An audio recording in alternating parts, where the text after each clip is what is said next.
بسم الله الرحمن الرحيم.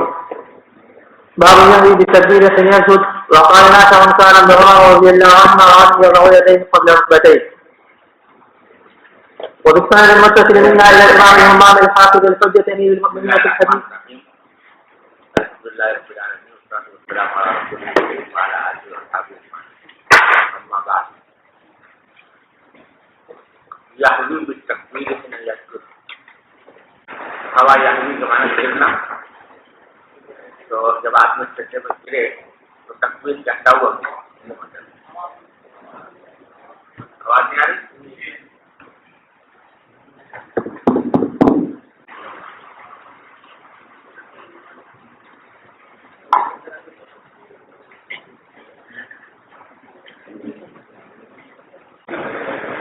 یہوی اب آ رہی آواز. یہوی میں تکبیر ہی نہ یسجد. ہوا یہوی ہوئی ید اس کے معنی ہوتے ہیں گر جانا. اور مراد یہاں پر ہے کہ سجدے میں گرنا. تو جب آدمی سجدے میں گر رہا ہو تو تکبیر کے ساتھ ہی گرے, یعنی تکبیر کہتا ہوا گرے. اور پھر آگے حضرت نافع کا قول نقل کیا ہے کہ کان ابن عمر رضی اللہ تعالیٰ عنہما یرفع یدیہ قبل رکبتیہ. عبداللہ بن عمر رضی اللہ عنہ جب سجدے میں جاتے تھے تو ہاتھ پہلے رکھتے تھے رکبتین سے پہلے. ویسے حنفیہ کے یہاں مسنون یہ ہے کہ گھٹنے پہلے رکھے اور ہاتھ باندھ. امام مالک کے یہاں یہ ہے کہ ہاتھ پہلے رکھے اور گھٹنے باندھ. لیکن حنفیہ کا جو مختار مسلک ہے وہ یہ کہ پہلے گھٹنے اور پھر ہاتھ.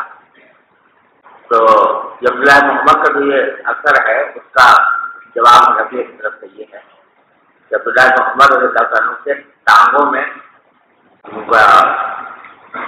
کچھ خرابی پیدا ہو گئی تھی, جیسے کہ آگے آپ دیکھیں گے حدیث میں خود آ رہا ہے. خیبر گئے تھے ایک مرتبہ اور خیبر کے یہودیوں نے ان کو پسینے سے گرا دیا تھا, جس سے ان کے ہاتھ پاؤں ٹوٹ گئے تھے. ہاتھ پاؤں میں عیب پیدا ہو گیا تھا. تو اس عذر کی وجہ سے حضرت عبداللہ بن عمر بہت سے کام ایسے کرتے تھے نماز میں جو عام حالات میں نہیں کیے جاتے. تو نبی کہتے ہیں کہ وہ جو ہاتھ پہلے رکھتے تھے وہ چیز سے گھٹنے کمزور تھے, گھٹنوں کے بل وہ ان کے استعمال کرنا ممکن نہیں تھا. لیکن جو عام سنت ہے وہ یہی ہے کہ رکبتین کو پہلے رکھا جائے. یہ وبالسند المتصل منا الى الامام الهمام الحافظ الحجة امير المؤمنين في الحديث ابي عبد الله اسماعيل بن ابراهيم البخاري رحمه الله تعالى ومتعنا بعلومه وفروضه وبركاته امين.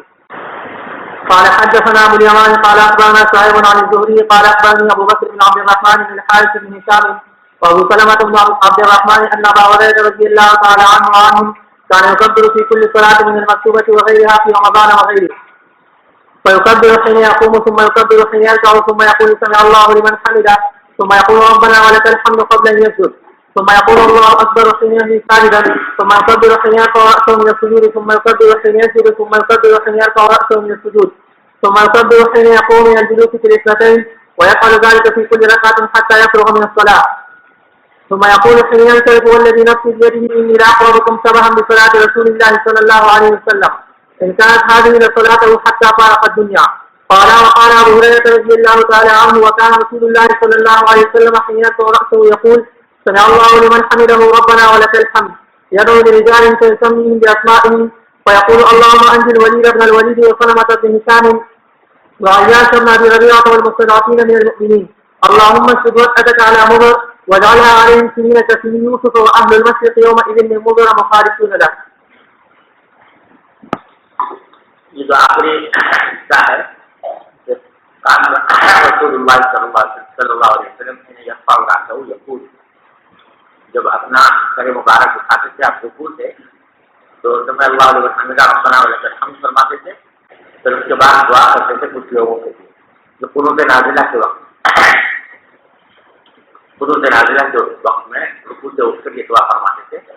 ویسمیم باسمائہم, ان کے نام لیتے تھے. وہ یقول اللہم انزل ولید بن الولید وسلمة بن ہشام وعیاش بن ابی ربیعہ, وہ تھے کہ جو مکہ مکرمہ میں رہ گئے تھے، کفار کے ظلموں کے دم کا شکار تھے، تو ان کے لیے دعا فرماتے کہ یا اللہ اس کو نجات نہ فرما، والمستضعفین من المؤمنین، اور دوسرے مومنین جو مستضعف ہیں، جن کو کمزور سمجھا گیا ہے کفار کی طرف سے، اور جو ان کے ظلم و ستم کا شکار ہیں، ان کو ان کے لیے دعا فرماتے کہ اللہ ان کو نجات نہ فرما، اور پھر ساتھ میں بددعا کرتے مضر کے لوگوں کو بھی، اللہ مسجد وقت تعالیٰ مضر،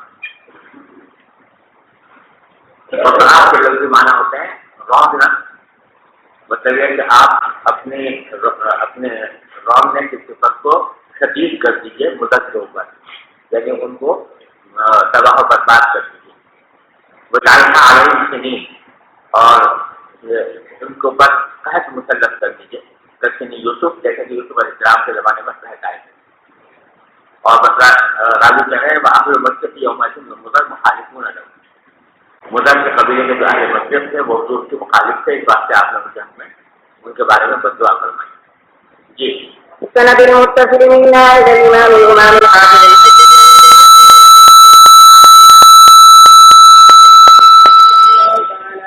ونفعنا بعلومه وقلوبه وبركاته آمين. قال حدثنا علي بن عبد الله قال حدثنا سفيان غير مرة عن الزهري قال سمعت أنس بن مالك رضي الله تعالى عنه وعنه يقول سقط رسول الله صلى الله عليه وسلم عن فرس وربما قال سفيان من فرس فجحي شقه الأيمن فدخلنا عليه نعوده فحضرت الصلاة فصلى بنا قائدا وقعدنا، وقال سفيان مرة صلينا قعودا فلما قضى الصلاة فقال إنما جعل الإمام ليتم به، فإذا كبر فكبروا، وإذا رفع فارفعوا، وإذا رفع فارفعوا، وإذا قال سمع الله لمن حمده فقولوا ربنا ولك الحمد، وإذا سجد فاسجدوا كذا جاء به ما مر قلت نعم. قال لقد حسب كذا قال الزهري ولك الحمد حفظت من شقه الأيمن فلما قضينا من عند الزهري قال ابن جريج وأنا عنده فجف إسحاقه الأيمن. یعنی راویوں کا اختلاف ہے کہ بعض راویوں نے شقه الأيمن روایت کیا ہے، بعد میں ساقه الأيمن، تو واقعہ وہی ہے جو پہلے بھی گزر چکا ہے کہ آپ گھوڑے سے گر گئے تھے اور اس کی وجہ سے آپ کی جانی پرورت جو ہے وہ زخمی ہو گئی۔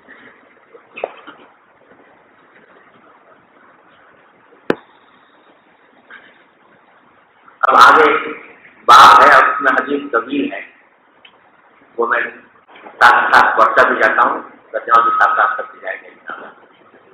باب الفضل السجود، جی سجدے میں جانے کے وقت ہاتھ کی جگہ پر رکھے جائیں گے، اس طرح سے یہ حدیث میں ذکر ہے۔ جی سجدے میں جاتے وقت ہاتھ کہاں پر رکھے جائیں گے؟ کوئی متعلق نہیں ہے، دونوں جائز ہیں، اگر آدمی کے ہاتھ ٹوٹے ہوئے ہوں دائیں دائیں بائیں تو بھی جائز ہے، اور اگر گھٹنے پر رکھے ہوئے ہوں تو بھی جائز۔ باب الفضل السجود، اس میں سجدے کی فضیلت بیان کرنا مقصود ہے، اور اس میں طویل حدیث روایت کی ہے۔ فرمایا حدثنا ابو اليمان قال اخبرنا شعيب عن الزهري قال اخبرني سعيد بن المسيب عن ابي هريره ان ابا هريره رضي الله تعالى عنه اخبره، حضرت ابو ہریرہ نے یہ حدیث سنائی اس کو، ان الناس قالوا یا رسول اللہ، لوگوں نے حضور سے عرض کیا کہ یا رسول اللہ هل نرى ربنا يوم القيامه، کیا ہم قیامت کے دن اپنے پروردگار کو دیکھیں گے؟ قال حضور اکرم صلی اللہ علیہ وسلم نے فرمایا هل تمارون فی لیلۃ القمر لیلۃ البدر، کیا تم کوئی شک کرتے ہو چاند میں جبکہ 14ویں رات کا چاند ہو، یعنی جب 14ویں رات کا چاند نظر آ رہا ہو آسمان پر تو کیا تمہیں دیکھنے میں اس سے کوئی شک ہوتا ہے؟ لیکن سب صاحب جبکہ اس کے اور تمہارے درمیان کوئی بادل بھی حائل نہ ہو۔ قالوا لا یا رسول اللہ، صحابہ نے کیا کہ نہیں وہ یا رسول اللہ ہمیں چاند کو دیکھنے میں کوئی شک نہیں ہوتا۔ قال فهل تبارون في الشمس ليس دونها سحاب، آپ نے فرمایا تو کیا کبھی تمہیں شک ہوتا ہے سورج کے بارے میں جبکہ اس کے تمہارے درمیان کوئی بادل حائل نہ ہو؟ تو قالوا لا قال فإنكم ترونه كذلك، تو آپ نے فرمایا کہ تم باری تعالیٰ کو اسی طرح دیکھو گے جیسے کہ چاند اور سورج کو دیکھتے ہو تو اس میں کوئی شک نہیں ہوتا اور رویت متعلق ہو جاتی ہے، ایسے ہی اللہ تبارک و تعالیٰ کی رویت بھی انشاءاللہ ثابت ہوتی ہے۔ پھر آگے اس کی تفصیل تفصیل بیان فرمائی کہ قیامت کے دن کیا ہوگا. فرمایا یحشر الناس یوم القیامہ، قیامت کے دن لوگوں کو جمع کیا جائے گا، یعنی انسانوں کو زندہ کر کے اٹھایا جائے گا. فیقول من کان یعبد السید فلیتبع، تو باری تعالیٰ کی طرف سے کہا جائے گا کہ جو شخص کسی چیز کی عبادت کرتا ہو وہ اسی کے پیچھے چلے. فمنہم من یتبع الشمس، تو بعض لوگ وہ ہوں گے جو سورج کی عبادت کرتے تھے، وہ سورج کے پیچھے چل پڑے تھے. ومنہم من یتبع القمر، کچھ ایسے ہوں گے جو چاند کی عبادت کرتے تھے تو چاند کے پیچھے چل پڑے تھے. ومنہم من یتبع الصوابین، اور بعض ہوں گے جو کہ پیچھے چلیں گے بتوں. صوابین جمع تابوت کی، تابوت ویسے تو ہر باطل چیز کو تابوت کہتے ہیں، لیکن یہاں مراد بت جو بتوں کی پرستش کرتے تھے وہ بتوں کے پیچھے چل پڑے تھے. وَتَبْقَىٰ هَٰذِهِ الْأُمَّةُ، اور یہ امت یعنی امت محمدیہ یا امت مسلمہ وہ باقی رہ جائے گی. فِيهَا مُنَافِقُونَ، اس طرح باقی رہ جائے گی کہ اس میں ابھی منافق بھی اس کے ساتھ موجود ہوں گے، لیکن منافقین کو الگ نہیں کیا جائے گا اس مرحلے پر، بلکہ جو مخلص مومنین ہیں وہ بھی، اور جو منافقین ہیں جو زبان سے اپنے آپ کو مسلمان کہتے تھے حقیقت میں مسلمان نہیں تھے، وہ بھی مسلمانوں کے ساتھ ہی اس وقت موجود ہوں. فَيَأْتِيهِمُ اللَّهُ، تو اللہ تبارک و تعالیٰ آئیں گے ان کے پاس. کما یلیق بشانہ، اس طرح بھی اللہ تعالیٰ کی شان کے لائق ہے کہ قیامت اس طرح آئیں گے. فیقول انا ربکم، وہ آ کر فرمائیں گے کہ میں تمہارا رب ہوں. فیقولون، تو مسلمان جواب میں کہیں گے کہ ھذا مکاننا حتی یأتینا ربنا، کہ یہی ہماری جگہ ہے جب تک کہ ہمارا پروردگار ہمارے پاس آئے. یعنی اس وقت میں اس کے دو مطلب ہو سکتے ہیں. ایک مطلب یہ ہو سکتا ہے کہ باری تعالیٰ آئیں گے، لیکن باری تعالیٰ سے آ کر تجلی کچھ اس قسم کی ہوگی باری تعالیٰ کی کہ مسلمان ان کو پہچانیں گے. کیونکہ پہچانیں گے نہیں، اس بات سے وہ جائیں گے کہ ہم تو ابھی نہیں کھڑے ہیں، آگا مکاننا یہی ہماری جگہ ہے، ہم نہیں پر کھڑے ہیں حتی یأتینا ربنا، جب تک کہ ہمارے پاس ہمارا پروردگار نہ آ جائے. فإذا جاء ربنا عرفناه، جب ہمارا پروردگار آئے گا ہمارے پاس تو ہم اس کو پہچان لیں گے. فیأتیہم اللہ عز وجل، پھر باری تعالیٰ آئیں گے. تو مطلب یہ کہ جو پہلی تجلی کی تھی وہ تجلی ایسی تھی جس سے مسلمان پہچانے گے، اور دوسری بات جو اتیان ہے وہ اتیان ایسا ہے جس میں سے وہ پہچان لیں گے. فیقول انا ربکم فیقولون انت ربنا، اس وقت پہچان لیں گے اور کہیں گے کہ ہاں آپ ہمارے پروردگار ہیں. ایک تشریح تو اس کی یہ ہے. اور دوسری تشریح بعض حضرات نے یہ کی ہے کہ پہلی مرتبہ جو آیا ہے نا فیأتیہم اللہ، پہلی مرتبہ جو کہا گیا کہ اللہ تعالیٰ آئیں گے، تو اللہ تعالیٰ کا آنا مراد نہیں ہے، بلکہ اللہ تعالیٰ کے بھیجے ہوئے کسی فرشتے کا آنا مراد ہے. اور یہ آزمائش کے طور پر بھیجا جائے گا وہ فرشتہ، تو وہ اپنے آپ کو یہ ظاہر کرے گا کہ میں ہی اللہ تعالیٰ کا، میرا آنا وہ اللہ تعالیٰ کا آنا ہے. تو مسلمان چونکہ ہمارے تعالیٰ کو پہچانیں گے، اس واسطے وہ کہیں گے کہ نہیں تم نہیں ہو، لہٰذا جب تک کہ اللہ تعالیٰ نہیں آئیں گے تب تک ہم یہیں پر کھڑے ہیں. پھر باری تعالیٰ آئیں گے تو فرمائیں گے کہ انا ربکم فیقولون انت ربنا، فیدعو، باری تعالیٰ ان کو بلائیں گے.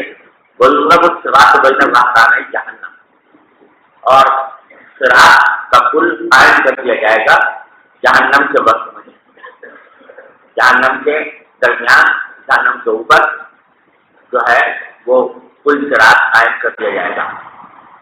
فَأَكُونُ أَوَّلَ مَنْ يَحُوزُ مِنَ الرُّسُلِ بِأُمَّتِهِ، تو میں پہلا وہ شخص ہوں گا جو کہ یجوز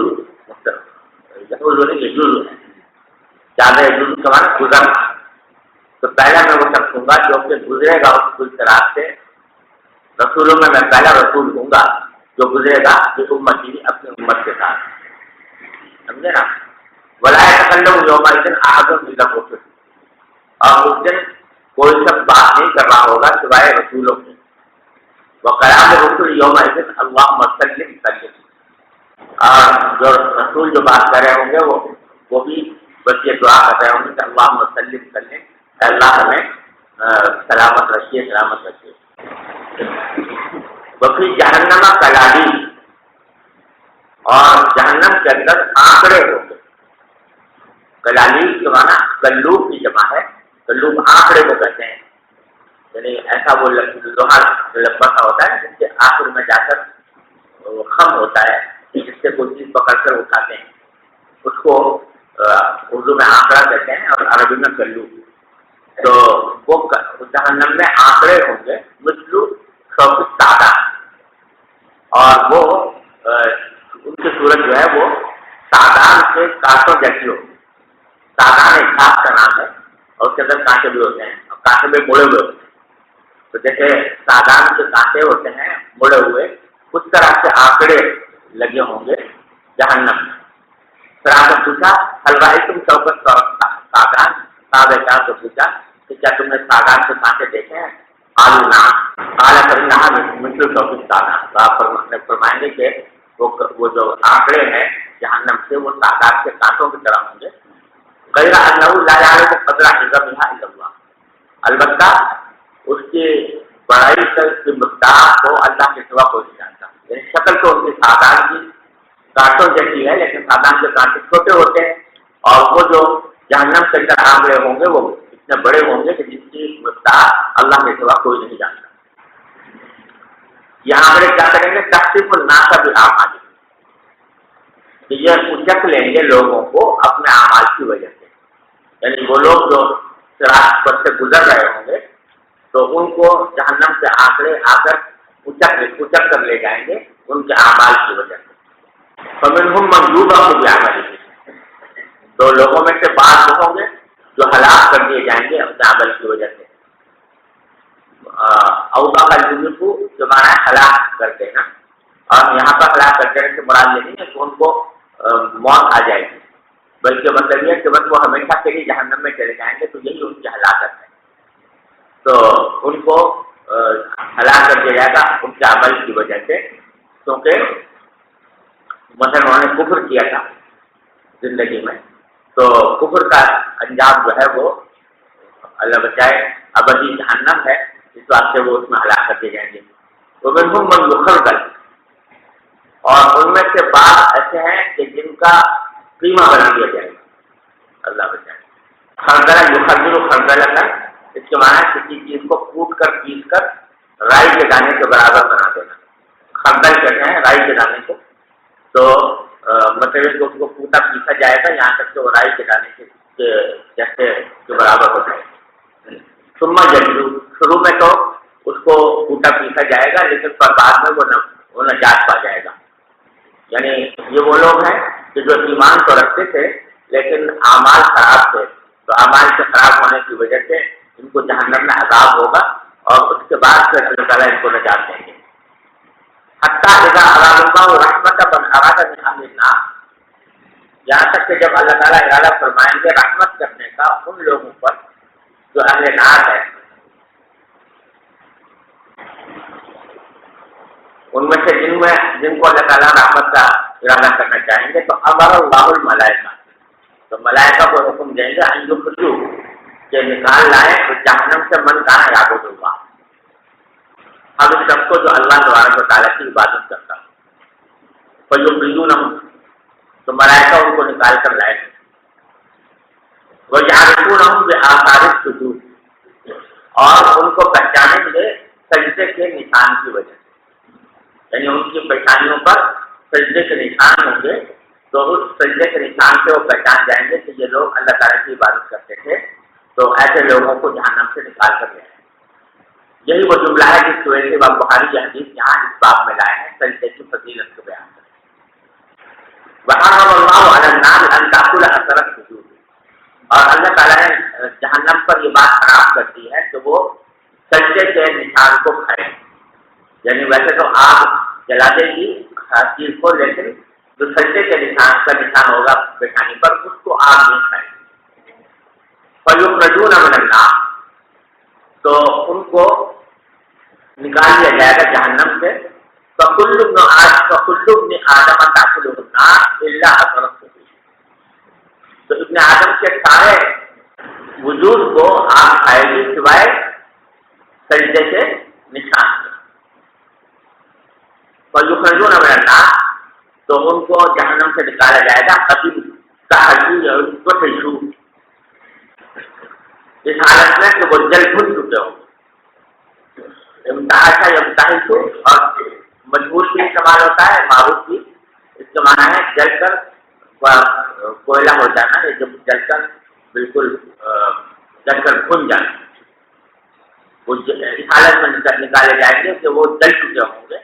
فَيُصَبُّ عَلَيْهِمْ مَاءُ الْحَیَاۃ پھر ان کے اوپر بہایا جائے گا وہ آب حیات. فَيَنبُتُونَ كَمَا تَنبُتُ الْحِبَّةُ فِي حَمِيلِ السَّیْلِ تو وہ پھر دوبارہ اگ آئیں گے, یعنی ان کا جسم دوبارہ اگ آئے گا جیسے کہ حبہ جو ہے وہ اگتا ہے فی حمیل السیل سیلاب کے کیا کہنا چاہیے حمیل میں, یعنی سیلاب کے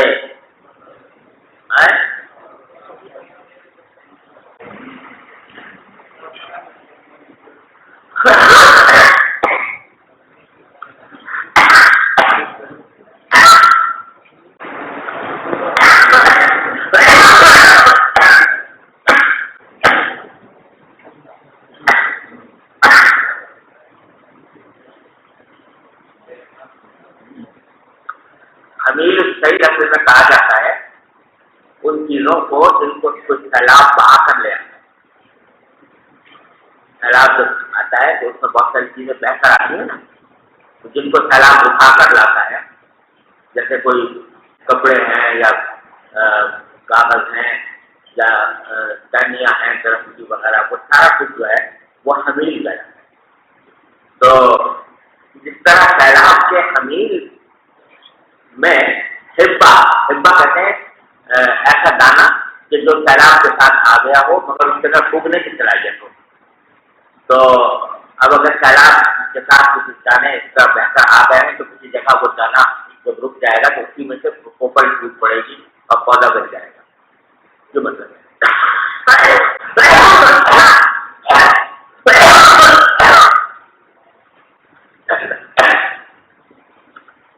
حبہ کہتے ہیں اس بیج کو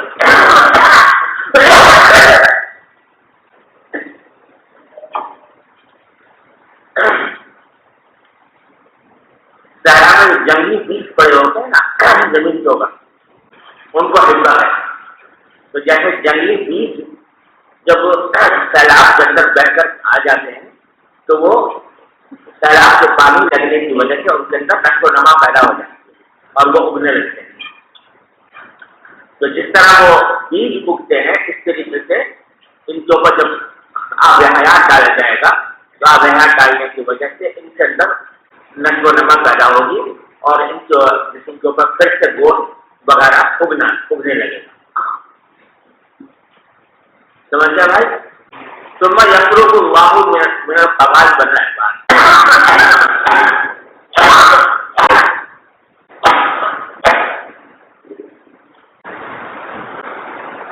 پھر اللہ تعالیٰ فارغ ہوں گے لوگوں کے درمیان فیصلہ کرنے سے, یعنی اس وقت لوگوں کے درمیان یہ فیصلہ کہ کون کس کے ساتھ کیا معاملہ کیا جائے اس سے فارغ ہو چکے ہوں گے. اس وقت یہ بات کا پیشہ ہے جنت ورنہ البتہ ایک شخص ہوگا جو ابھی جنت اور جہنم کے درمیان باقی رہ جائے گا.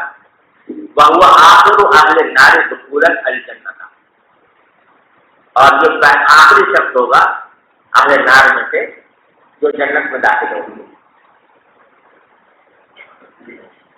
مقبلا بوجهه قبل النار وہ کھڑا ہوگا جہنم اور جنت کے درمیان. تو اب چہرہ اس کا ہوگا, چہرے کا رخ ہوگا نار کی طرف, جہنم کی طرف.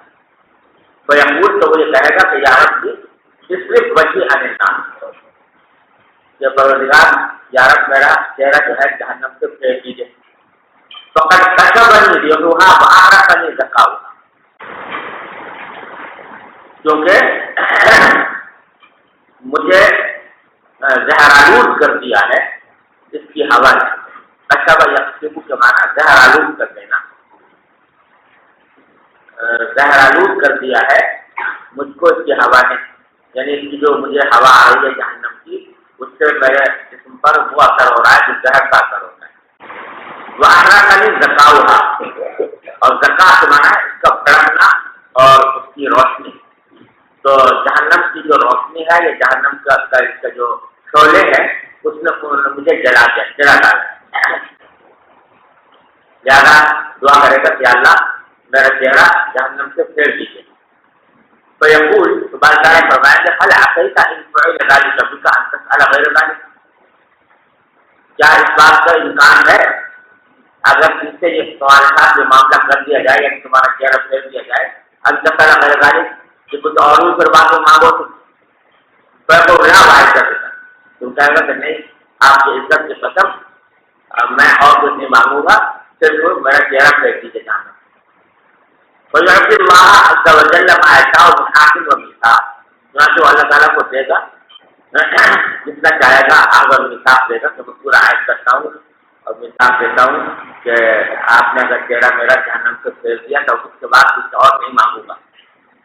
فَيَصِرُ اللَّهُ وَجْهَهُ عَلَى النَّارِ، بھائی تعالیٰ میرا چہرہ جہنم سے پھیر دیں گے. فَإِذَا أَقْبَلَ بِهِ عَلَى الْجَنَّةِ، جب چہرہ جنت کے سامنے آئے گا تو رہا بہجتا، تو وہاں سے وہ دیکھے گا جہنم کی رونق. تو سکت ماشاء اللہ، تو تھوڑی دیر خاموش رہے گا.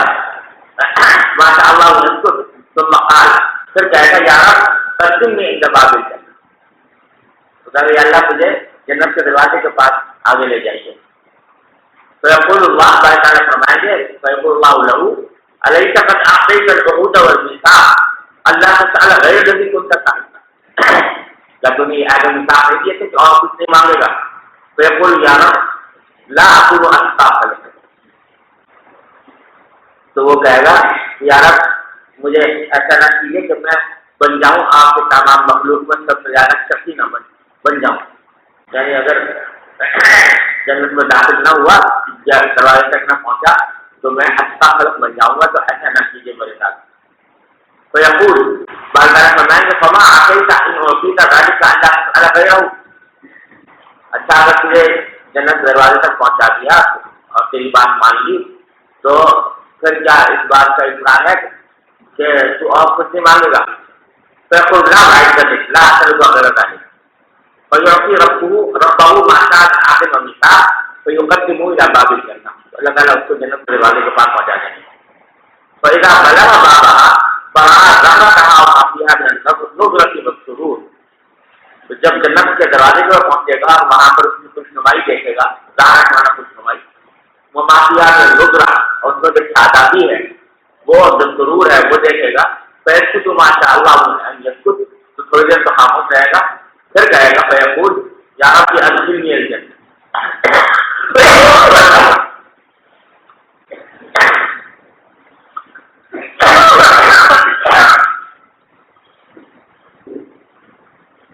فیقول اللہ عز وجل ویحک یا ابن آدم، افسوس ہے تم پر اے آدم کے بیٹے، وما اغدرک، کتنا تو عہد شکن ہے. اغدر جمع غادر کی، جس کے زمانے کے اس میں تبدیل کہ وہ غدر کرنے والا ہے یعنی عہد شکنی کرنے والا ہے. الیس قد اعطیت العہد والمیثاق اللہ تسأل غیر الذی اعطیت، فیقول یا رب لا تجعلنی اتقاک لک، فیتقاک اللہ بہ، اللہ تعالیٰ اس پر ہنسیں گے کما یلیق بشأنہ تعالی. ثم یأذن له بدخول الجنہ، پھر اجازت دیں گے کہ داخل ہو. فیقول تمنا، پھر بات فرمائیں گے اب تو تمنا کراؤ کیا چاہیے. فیتمنا، تو تمنا کرے گا کہ وہ یہ بھی مل جائے وہ بھی مل جائے. حتی اذا انقطع امنیته، یہاں تک کہ جب ساری تمنائیں ختم ہو جائیں گی قال اللہ عز وجل، تمہارے تعالیٰ فرمائیں گے جد بالقضاء والقدر، کہ اب یہ بھی یا اور زیادہ فلاں فلاں باتوں کی بھی تمنا کر. اللہ تعالیٰ خود دکھائیں گے کہ یہ تمنا کر.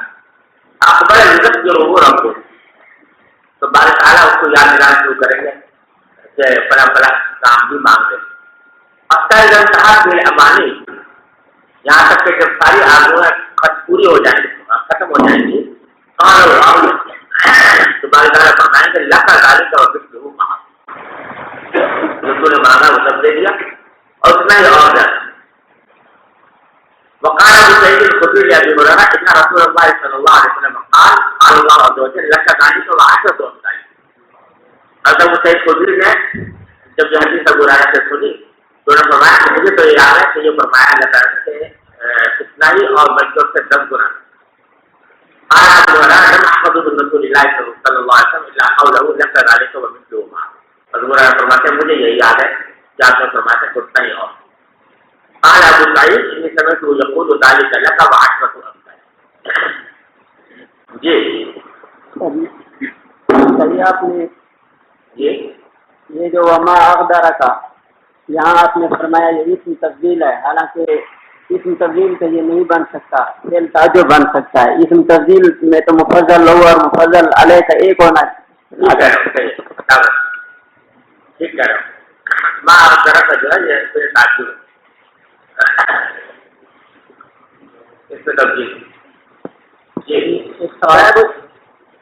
باب يطيب ضعيه وإجابة السجود. وبه قال حدثنا يحيى بن طير قال حدثني ضرر بن مدر عن جعفر بن ربيعة عن ابن هرمز عن عبد الله بن مالك بن محينة رضي الله تعالى عنهما وعنهم أن النبي صلى الله عليه وسلم كان إذا صلى فرج بين يديه حتى يبدو بياض ابطيه. وقال ليس حدثني جعفر بن ربيعة نحوه. باب يستغفر بيتراب إليه القبلة. قاله أبو حميد عن النبي صلى الله عليه وسلم. باب إذا لم يتم سجودا. وبه قال حدثنا عبد بن محمد قال حدثنا مهدي بن عمات عن أبي وائل عن حذيفة رضي الله تعالى عنهما وعنهم أنه رأى رجل لا يتم ركوعه ولا سجوده فلما قضى صلاته قال له حذيفة ما صليت وأحسبه قال له مت على غير سنة محمد صلى الله عليه وسلم. باب السجود على سبع عظم. وبه قال حدثنا قبيصة قال حدثنا سفيان عن عمرو بن دينار عن طاووس عن ابن عباس رضي الله تعالى عنهما وعنهم قال أمر النبي صلى الله عليه وسلم أن يسجد على 7 أعضاء ولا يكف شعرا ولا ثوبا الجبهة واليدين والركبتين والرجلين. وبه قال حدثنا مسلم بن إبراهيم قال حدثنا شعبة عن عمرو عن طاووس عن ابن عباس رضي الله تعالى عنهما وعنهم عن النبي صلى الله عليه وسلم قال أمرنا أن نسجد على 7 أعظم ولا نكف شعرا ولا ثوبا. وبه قال حدثنا اپنے بالوں کو جمع نہ کریں. مراد یہ ہے کہ جیسے عورتیں اپنی گدی پر بالوں کو جمع کر کے جوڑا بنا لیتے ہیں نا، وہ مراد کہ بالوں کو اس طرح جمع کر کے نہ پڑے. تو فقہاء کرام نے فرمایا کہ نہیں جو ہے یہ نہی تنزیہی اور مقصد اس کا یہ ہے کہ جب آدمی سجدے میں جائے تو انسان کے سارے اعضاء جو ہے وہ جھکے ہوئے ہوں سجدے.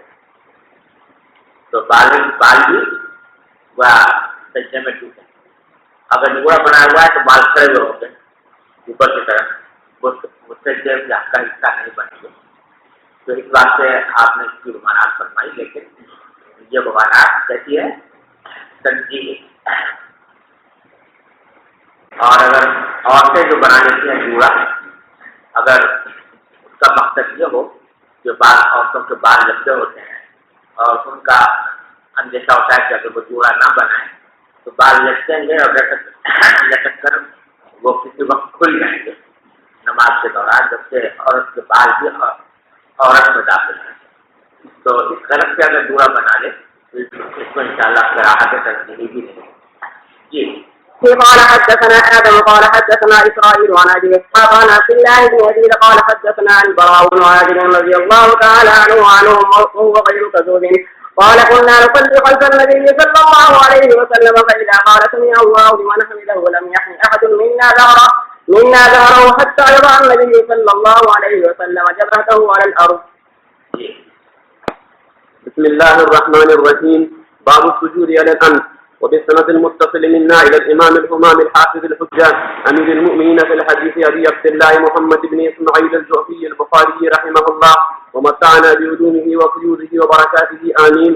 قال حدثنا معل بن وسد قال حدثنا وهيب بن عبد الله بن طاووس عن أبيه عن ابن عباس رضي الله عنهما وعنهم قال النبي صلى الله عليه وسلم أمرت أن أسجد على 7 أعظم على الجبهة وأشار بيده على أنفه واليدين والركبتين وأطراف القدمين ولا نكشف الثياب والشعر. باب السجود على الأنف في الدين. وبه قال حدثنا موسى قال حدثنا همام أن يحيى عن أبي سلمة قال انطلقت إلى أبي سعيد الخدري رضي الله تعالى عنه وعنهم فقلت ألا تخرج بنا إلى النخل نتحدث فخرج قال قلت حدثني ما سمعت النبي صلى الله عليه وسلم في ليلة القدر قال يعتكف رسول الله صلى الله عليه وسلم العشر الأول من رمضان واعتكفنا معه فأتاه جبرائيل فقال إن الذي تطلب أمامك فاعتكف العشر الأوسط واعتكفنا معه فأتاه جبرائيل فقال إن الذي تطلب أمامك فقام النبي صلى الله عليه وسلم خطيبا صبيحة 20 من رمضان فقال من كان يعتكف مع النبي فليرجع فإني أريد ليلة القدر وإني نسيتها وإنها في العشر الأواخر في وتر وإني رأيت كأني أسجد في طين وماء وكان سقف المسجد جريد النخل وما نرى في السماء شيئا فجاءت فزعة فأمطرنا فصلى بنا النبي صلى الله عليه وسلم حتى رأيت أثر الطين والماء على جبهة رسول الله صلى الله عليه وسلم وأرنبته تصديق رؤياه. یہ حدیث پہلے گزری ہے مگر اختصار کے ساتھ گزری ہے، یہاں تفصیل کے ساتھ آئی ہے، اور اس میں ابو سلمہ کہتے ہیں کہ ابھی سعید الخدری میں حضرت ابو سعید الخدری رضی اللہ عنہ کے پاس گیا فقلت میں نے ان سے کہا کہ الا تخرج بنا الی النخل نتحدث کہ کیا آپ ہمارے ساتھ نہیں چلیں گے کہ نخلستان کی طرف سے ذرا باتیں کریں. میں نے ان سے کہا کہ آپ ہمارے ساتھ چلیں نخلستان کی طرف وہاں باتیں کریں. بخار تو فرماتے ہیں کہ قلت حدثني ما سمعت النبي صلی اللہ علیہ وسلم في ليلة القدر. میں نے کہا کہ آپ نے ليلة القدر کے بارے میں جو حضور صلی اللہ علیہ وسلم سے بات سنی وہ ذرا مجھے بتائیے. تو سعید الخدری رضی اللہ عنہ نے آگے یہ واقعہ بیان کیا کہ اعتکف رسول اللہ صلی اللہ علیہ وسلم العشر الاول من رمضان. ایک مرتبہ نبی کریم صلی اللہ علیہ وسلم نے رمضان کے پہلے عشرے میں اعتکاف فرمایا. واعتکفنا معه ہم نے بھی آپ کے ساتھ اعتکاف کیا. فأتاه جبرائیل السلام آئے فقال ان الذي تطلب امامك کہ وہ چیز جس کی آپ تلاش میں ہیں وہ آپ سے آگے آنے والی. یعنی اعتکاف کا ایک بڑا مقصد یہ ہوتا ہے کہ لیلۃ القدر حالت اعتکاف میں آ جائے تاکہ لیلۃ القدر کا کی فضیلت آدمی کو حاصل ہو. تو مراد یہ ہے کہ جو آپ نے اعتکاف کیا ہے لیلۃ القدر کی تلاش میں کیا ہے اور کس چیز کا تلاش کر رہے ہیں یعنی لیلۃ القدر وہ اس عشرے میں نہیں ہے بلکہ آگے آئے. چنانچہ آپ نے جو درمیانی عشرہ تھا اس میں بھی اعتکاف فرمایا اس خیال سے کہ شاید کی عشرے میں لیلۃ القدر آئی.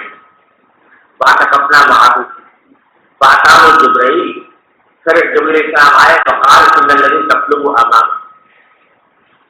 پھر کہا کہ جس چیز کا تلاش کر رہے ہیں یعنی لیلۃ القدر وہ بھی آپ سے آگے آنے والی ہے یعنی عشر اوسط میں بھی نہیں.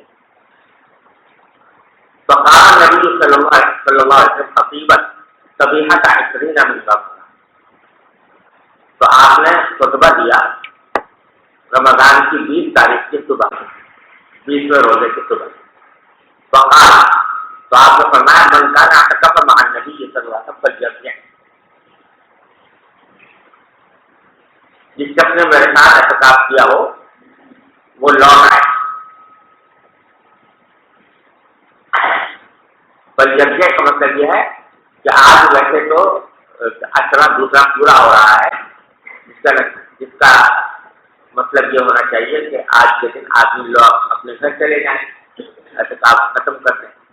لیکن کیونکہ مجھے بتایا گیا ہے کہ ابھی لیلۃ القدر آگے آنے والی ہے لہٰذا جنہوں نے میرے ساتھ اعتکاف کیا ہے وہ لوٹ آئے کا مطلب اپنا ارادہ جو کر جانے کا ہے وہ اس کو ختم کرتے ہیں اور میرے ساتھ مزید اعتکاف کرتے ہیں. جو اريد ليلة القدر، اس لیے کہ مجھے ليلة القدر دکھائی گئی ہے، وہی نصیحتها، اور مجھ سے بلا دی گئی کہ کون سی رات میں ہوگی، وإنها بالعشر الأواخر في البدء، اور یہ بات ہے کہ وہ آخری عشرے میں ہے اور تاخ رات میں ہے۔ وإني رأيت كأني أسجد في طين وماء، اور میں نے دیکھا ہے، میں نے خواب میں دیکھا ہے کہ جیسے میں سجدہ کر رہا ہوں پانی اور کیچڑ میں، یعنی یہ دکھایا گیا ہے کہ لیلۃ القدر خواب میں دکھائی گئی اور اس میں مجھے دکھایا گیا کہ میں پانی اور کیچڑ کے اندر سجدہ کر رہا ہوں۔ تو جس سے یہ بتایا گیا کہ علامت ہوگی لیلۃ القدر کی کہ جس رات آپ پانی اور کیچڑ میں سجدہ کریں گے وہ رات لیلۃ القدر ہوگی۔ وکانت تخت المسجد جریدہ النخل، اور مسجد نبوی کی جو چھت تھی وہ کھجور کے تحریروں پر مشتمل تھی، شاخوں سے بنی ہوئی تھی۔ ومعنیٰ اجتماعی ہے، اور کہتے ہیں 20 تاریخ کی صبح کو ہمیں آسمان میں کوئی چیز نظر نہیں آ رہی تھی، کوئی بادل وغیرہ، اتنے میں ایک بدلی کا ٹکڑا آ گیا، بادل کا ٹکڑا، قضاء کے معنی بادل ٹکڑا، ہمارے پر بارش ہوئی، تو صلی اللہ نبی صلی اللہ علیہ وسلم، آپ نے ہمیں نماز پڑھائی اسی رات، یعنی وہ 30 شب شروع ہو گئی تھی نا، تو اس رات ہمیں آپ نے نماز پڑھائی، تو اثر رسول اللہ صلی اللہ علیہ وسلم، اب آپ نے بڑھی یہاں تک کہ میں نے پانی اور کیچڑ کا نشان دیکھا رسول کریم صلی اللہ علیہ وسلم کی پیشانی مبارک پر اور اجنبا پر، اجنبا یہ باقا جو ہے ناقا تصدیق رویا، جو ایک تصدیق تھی اس خواب کی جو آپ نے دیکھا تھا کہ اس رات شب قدر، تو اس رات اس سال کی 30ویں شب میں شب قدر تھی، اور اس کی علامت آپ کو یہ بتائی۔ اس میں امام بخاری نے جو بات قائم کیا وہ یہ کہ آدمی کو اگر ایسا موقع پیش آ جائے جو بارش ہوئی ہے، پانی کیچڑ ہے، اس میں اگر نہ اس کی ملوث ہو جائے نماز کے دوران تو کوئی حرج نہیں ہے، کوئی گناہ نہیں۔ جی باب وقت الصيام وشدها ومن ضم إليه ثوبه إذا خاف أن تنكشف عورته. وبه قال حدثنا محمد بن كثير قال أخبرنا سفيان عن أبي حازم عن سهل بن سعد رضي الله عنه وعنهم قال كان الناس يصلون مع النبي صلى الله عليه وسلم وهم آخذ أجورهم من الصغر على رقابهم، فقيل للنساء لا ترفعن رؤوسكن حتى يستوي الرجال جلوسا. باب لا يكف شعرا. وبه قال حدثنا ابو النعمان قال حدثنا حماد بن زيد عن عمرو بن دينار عن طاووس عن ابن عباس رضي الله عنهما وعنهم قال امر النبي صلى الله عليه وسلم ان يسجد على 7 اعظم ولا يكف شعره ولا ثوبا. باب لا يكف ثوبه في الصلاة. وبه قال حدثنا موسى بن اسماعيل قال حدثنا ابو عوانة عن عمرو عن طاووس عن ابن عباس رضي الله عنهما وعنهم عن النبي صلى الله عليه وسلم قال امرت ان اسجد على 7 اعظم ولا اكف شعرا ولا ثوبا. باب التسبيح والدعاء في السجود. وبه قال حدثنا مسدد قال حدثنا يحيى عن سفيان قال حدثني منصور عن مسلم عن مسروق عن عائشة رضي الله تعالى عنها وعنهم قالت كان النبي صلى الله عليه وسلم يكثر ان يقول في ركوعه وسجوده سبحانك اللهم ربنا وبحمدك اللهم اغفر لي. يتأول القرآن. قرآن کے معنی جس میں قرآن کریم میں آپ کو حکم دیا گیا تھا جاء رسول اللہ بالحق ورأيت الناس يذكرون أفواجا فسبح بحمد ربك واستغفره. تو آپ کو جو حکم دیا جائے تسبیح اور تحمید کا، اس کے ساتھ ساتھ قاعدہ استغفار کا، تو آپ اس قرآن کریم کے اس حکم پر عمل کرتے ہوئے سجدے میں یہ الفاظ فرماتے تھے کہ سبحانک اللہم ربنا وبحمدک، تو تسبیح ہو گئی، تحمید ہو گئی، اب پھر اللہم اغفر لی بھی فرماتے تھے جو استغفار کا پہلے. جی بسم الله الرحمن الرحيم. باب المسح بين السجدتين. وبسند المتصل منا الى الامام الهمام الحافظ الحجه امير المؤمنين في الحديث ابي عبد الله محمد بن اسماعيل البخاري رحمه الله تعالى متعنا الله بعلومه وفيوضه وبركاته امين. قال حدثنا ابو النعمان قال حدثنا حماد عن ايوب عن ابي قلابه ان مالك بن الحويرث قال لاصحابه الا انبئكم صلاه رسول الله صلى الله عليه وسلم؟ قال وذاك في غير حين صلاه، فقام ثم ركع فكبر ثم رفع راسه فقام هنيه ثم سجد ثم رفع راسه هنيه ثم سجد ثم رفع راسه هنيه فصلى صلاه عمرو بسلمة شيخنا هذا. قال أيوب كان يقول شيئا لم أرهم يقالونه كان يقول في الثالثة قال في الرابعة. فأتينا النبي صلى الله عليه وسلم فقمنا عنده فقال لو رجعتم إلى أهالكم صلوا الصلاة كذا في حين كذا، صلوا الصلاة كذا في حين كذا، فإذا حضرت الصلاة فليؤذن أحدكم وليؤمكم أكبركم. وبه قال حدثنا محمد بن عبد الرحيم قال حدثنا أبو أحمد محمد بن عبد الله الزبيري قال حدثنا مسعر عن الحكم عن عبد الرحمن بن أبي ليلى عن البراء رضي الله تعالى عنه وعنهم قال كان سجود النبي صلى الله عليه وسلم وركوعه وقعوده بين سجدتين قريبا من السواء. وبه قال حدثنا سليمان بن حرب قال حدثنا حماد بن زيد عن ثابت عن أنس بن مالك رضي الله تعالى عنه وعنهم قال إني لآل أن أصلي بكم كما رأيت النبي صلى الله عليه وسلم يصلي بنا. قال ثابت كان أنس بن مالك يسمع شيئا لم أركم تصنعونه كان إذا رفع رأسه من الركوع قام حتى يقول القائل قد نسي وبين السجدتين حتى يقول القائل قد نسي. ثابت کہتے ہیں حضرت انس بن مالک ایسا عمل کرتے تھے میں نے تم کو نہیں دیکھا کرتے ہوئے. وہ یہ کہ اذا رفع رأسه من الركوع جب رکوع سے سر اٹھاتے یعنی قومے میں جاتے تو قام اب کچھ دیر کھڑے رہتے تھے کہ حتى يقول القائل قد نسي. نہ تک کہنے والا کہہ سکتا تھا کہ یہ بھول گئے تھے سجدے میں جانا بھول گئے اسی دیر کھڑے رہے. تو بین سجدتین اور دو سجدوں کے درمیان جو جلسہ کرتے تھے اس میں بھی اسی دیر لگاتے تھے کہ حتى يقول القائل قد نسي. تو کہنے والا کہہ سکتا تھا کہ بھول گئے دوسرا سجدہ کرنا. مطلب کہ قوما جلسہ زیادہ لمبا کرتے تھے. جی باب لا يفترش ذراعيه في السجود. وقال ابو حميد سجد النبي صلى الله عليه وسلم ووضع يديه غير مفتش ولا قابضهما. وبه قال حدثنا محمد بن بشار قال حدثنا محمد بن جعفر قال حدثنا شعبة قال سمعت قتادة عن انس بن مالك رضي الله تعالى عنه وعنهم عن النبي صلى الله عليه وسلم قال يعتدل في السجود ولا يفترش ذراعيه انبساط الكلب.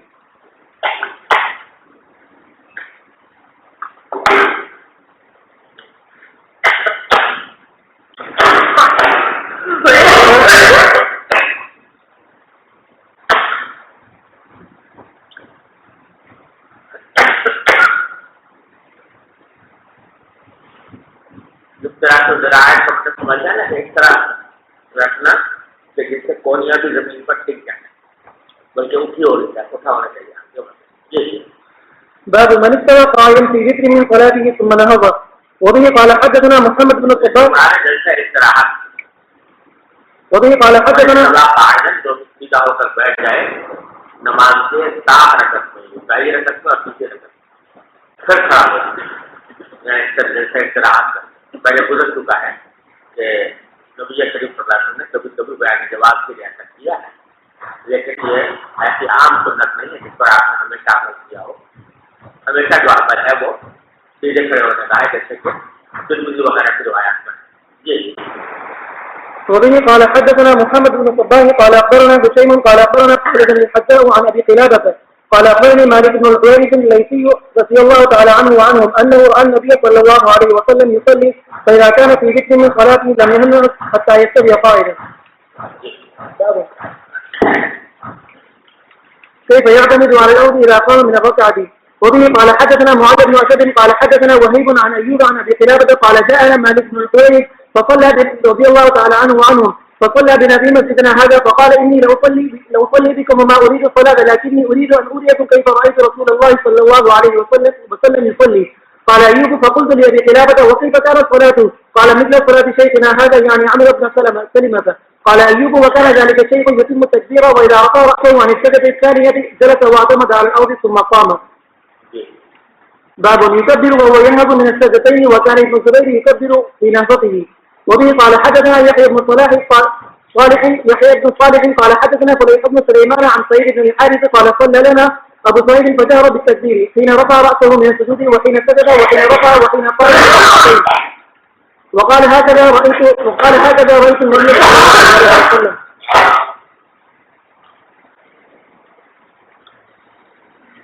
اس بات کا مقصد یہ بیان کرنا ہے کہ جب آدمی سجدے سے اٹھ رہا ہو کھڑا ہو رہا ہو سجدے سے اٹھ کر کھڑا ہونے والے ہو تو تکبیر کس وقت جانی چاہیے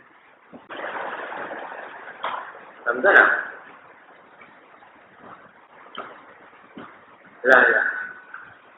تو جیسے امام مالک کی طرف منسوب ہے، وہ یہ کہتے ہیں کہ جب آدمی سیدھا کھڑا ہو جائے تب تکبیر، اور دوسرے راہ سے کہا گیا کہ جب اس وقت کھڑا ہو رہا ہے، کہیں سے اٹھ رہا ہے اس وقت تکبیر، تو وقت تکبیر کہنے کا وقت کیا ہے؟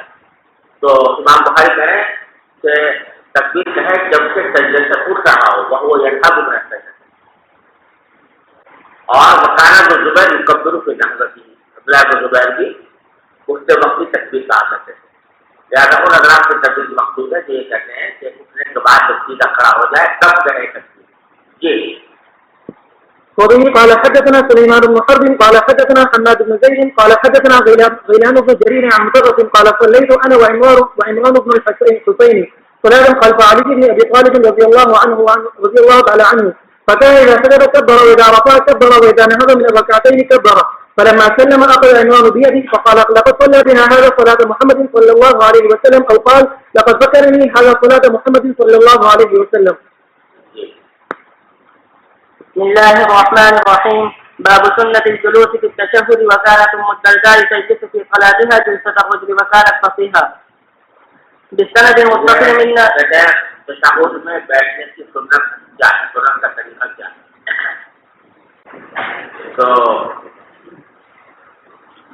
جمہور کے نزدیک جو مطلوب طریقہ ہے وہ یہی ہے کہ آدمی بائیں پاؤں کے اوپر بیٹھے اور دائیں پاؤں کو کھڑا کرے، لیکن امام مالک رحمۃ اللہ علیہ جہاں بیٹھنے کے لیے تورک کا طریقہ افضل سمجھا گیا. تورک جانتے ہو نا کہ دونوں پاؤں ایک طرف نکال لیں اور بائیں کولے پر بیٹھے، تو تورک کو امام مالک جہاں بعد اس سمے افضل روایت خاص طور سے سمجھا تو ایک روایت یہ ہے کہ پوری نماز میں، اور ایک روایت یہ ہے کہ قاعدہ اخیرہ سمجھے نا اس کو افضل قرار دیا. تو امام بخاری یہاں جو ہے وہ بتانا چاہتے ہیں کہ صحیح سنت کیا ہے، وہ وہی ہے کہ پاؤں کھڑا کرے اور ایک پاؤں کھڑا، دائیں پاؤں کھڑا کرے، بائیں پاؤں پر بیٹھے، جس کو افتراض کرے.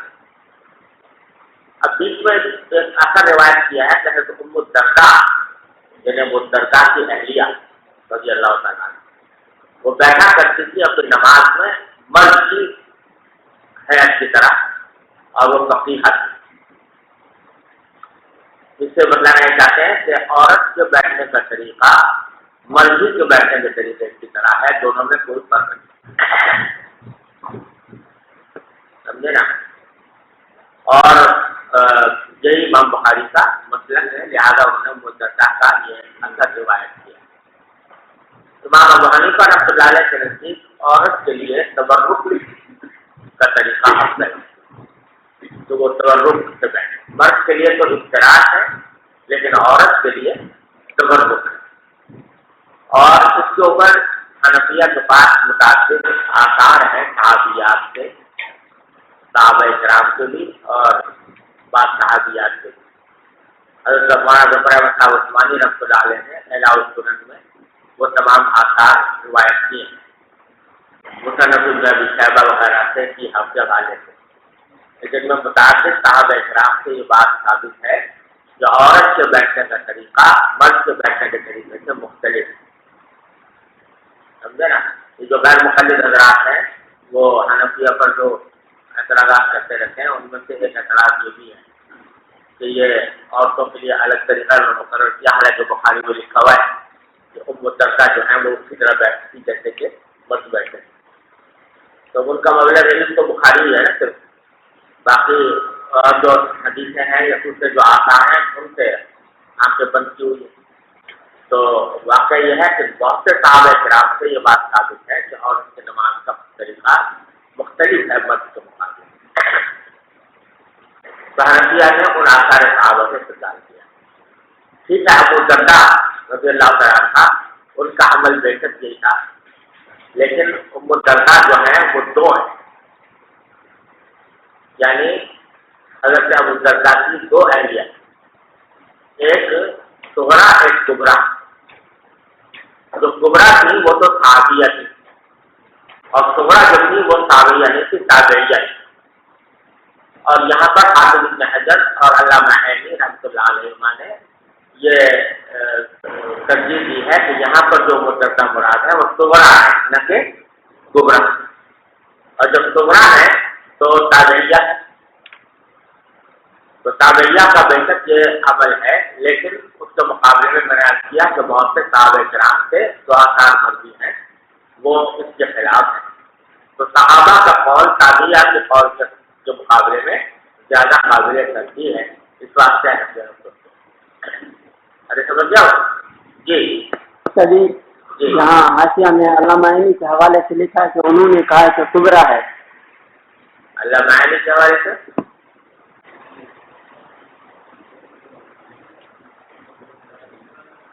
مجھے تو ایسا یاد ہے، پتہ نہیں کہ حافظ ابن حجر اور انہوں نے صغرا قرار دیا ہے. لکھا ہوتا ہے اور میں صغرا آدھا مقال ہے. مجھے تو ایسا یاد ہے، دوبارہ دیکھ لوں. بالسند المتصل منا إلى الإمام الهمام الحافظ الحجة أمير المؤمنين في الحديث أبي عبد الله محمد بن إسماعيل بن إبراهيم بن المغيرة بن بردة الجعفي البخاري رحمه الله تعالى ومتعنا بعلومه وفيوده وبركاته آمين. قال حدثنا عبد الله بن مسلمة عن مالك عن عبد الرحمن بن القاسم عن عبد الله بن عبد الله. علامہ عینی نے مسلک امام وظیفہ کا بھی یہ نقل کیا ہے کہ عورت جو ہے وہ مرد کی طرح بیٹھے، لیکن حنفیہ کے جو کتب متداولہ ہیں، جو مفتابہ ہیں، ان میں اس کے برخلاف ہے. علامہ عینی نے یہ کہا ہے کہ عورت اور مرد میں کوئی فرق نہیں ہے، اور بلکہ امام وظیفہ کا مسلک بھی یہ نقل کیا ہے کہ کوئی فرق نہیں. لیکن حنفیہ کا جو مفتابہ کتب ہیں ان سب نے یہ لکھا ہے کہ اور جی بڑا ہو گیا. ارے عبارت پڑھی پوری نہیں پڑھو یار. قال حدثنا عبد الله بن مسلمة عن مالك عن عبد الرحمن بن القاسم عن عبد الله أنه أخبره أنه كان يرى عبد الله بن عمر رضي الله تعالى عنهما وعنهم يتوضأ في الصلاة إذا جلس ففعلته وأنا يومئذ حديث السن فنهاني عبد الله بن عمر رضي الله تعالى عنهما وقال إنما سنة الصلاة أن تنصب رجلك اليمنى وتثني اليسرى وقلت إنك تفعل ذلك فقال إن رجلاي لا تحملاني. وبه قال عبداللہ بن عمر کے ساتھ نہ دیکھا. یہ فرماتے ہیں کہ میں نے دیکھا عبداللہ بن عمر کو، یعنی اپنے والد کو، یہ طرف کا ہو کس طرح وہ چار دانو بیٹھتے ہیں نماز میں. چار دانو جس کو اردو میں کہنے ڈاکٹر مار کر بیٹھتے ہیں. جب بیٹھے وہاں نہ یوم میں نے حدیث میں نے اپنے باپ کو دیکھا جس طرح بیٹھے ہیں تو میں نے بھی وہ کام کرنا شروع کر دیا. اور میں اس دن بہت کم سے پڑھانے عبداللہ عمر نے مجھے روکا. وقال اور فرمایا انما سنت الصلاۃ ان تنصب رجلک. نماز کی سنت یہ ہے کہ تم اپنے دائیں پاؤں کو تو کھڑا کر لو اور بائیں پاؤں کو موڑ لو. بقول تو میں نے کہا اللہ کا تفعل ذلک، آپ تو کیا کانو بیٹھتے ہیں نماز میں؟ تو انہوں نے فرمایا کہ ان رجلای لا تحملان، میرے پاؤں جو ہے وہ مجھے اٹھا نہیں سکتے. جیسے میں نے ابھی بتایا تھا نا کہ عبداللہ بن عمر کا جو واقعہ پیش آیا تھا خیبر میں، اس کے نتیجے میں ان کے پاؤں جو ہیں ان کی اس میں مڑ گئے تھے پاؤں. اس کی وجہ سے یہ معمول کے مطابق سارے کام نہیں کر سکتے. یہاں صاف صاف کہہ رہے ہیں کہ میں اس لیے بیٹھتا ہوں کہ میں پاؤں پر بیٹھ نہیں سکتا تو اس پاس سے چار گامی بیٹھتا ہوں اس عذر کی وجہ. تو اسی طرح وہ جو پیچھے حدیث آئی تھی کہ وہ ہاتھ پہلے رکھتے تھے سجدے میں جاتے وقت، وہ بھی اسی عذر پر مانتے. جی وبه قال حدثنا يحيى بن بكير قال حدثنا الليث عن خالد عن سعيد عن محمد بن عمرو بن حلحلة عن محمد بن عمرو بن عطاء قال وحدثني الليث عن يزيد بن ابي حبيب ويزيد بن محمد عن محمد بن عمرو بن حلحلة عن محمد بن عمرو بن عطاء رضي الله تعالى عنه وعنهم أنه كان جالسا مع رجل من أصحاب النبي صلى الله عليه وسلم فذكرنا صلاة النبي صلى الله عليه وسلم فقال أبو حميد الساعدي وأنا كنت أخبركم بصلاة رسول الله صلى الله عليه وسلم رأيته إذا كبر جعل يديه حظ منكبيه وإذا رفع أمكن يديه من ركبتيه ثم رفع ظهره فإذا رفع رأسه استوى حتى يعود كل فقار مكانه وإذا سجد وضع يديه غير مختلف ولا قابضهما واستقبل بأطراف أصابع رجليه قبلة فإذا جلس في الركعتين جلس على رجله اليسرى ونصب اليمنى فإذا جلس في الركعة الآخرة قدم رجله اليسرى ونصب الأخرى وقال على مقعدته وسمع الليثي يزيد بن أبي حبيب ويزيد من محمد بن حلحلة وابن حلحلة من ابن عطاء وقال عن الليث كل فقال مكانه وقال ابن المبارك عن يحيى بن أيوب قال حدثني يزيد بن أبي حبيب أن محمد بن عمرو بن حلحلة حدثه كل فقال. باب من لم يرى التشهد الأول واجبا لأن النبي صلى الله عليه وسلم قام من الركعتين ولم يرجع وبه قال حدثنا أبو اليمان قال أخبرنا شعيب عن الزهري. سمجھ لو اس باب کا مقصد، اس باب کے بارے میں وہ امام بخاری جو عبارت اختیار کی ہے وہ یہ باب ہے اس سب کی دلیل میں جو پہلے تشہد کو واجب نہیں سمجھتا، میں نے قاعدہ اڑا. اب اصل میں یہاں تھوڑا سا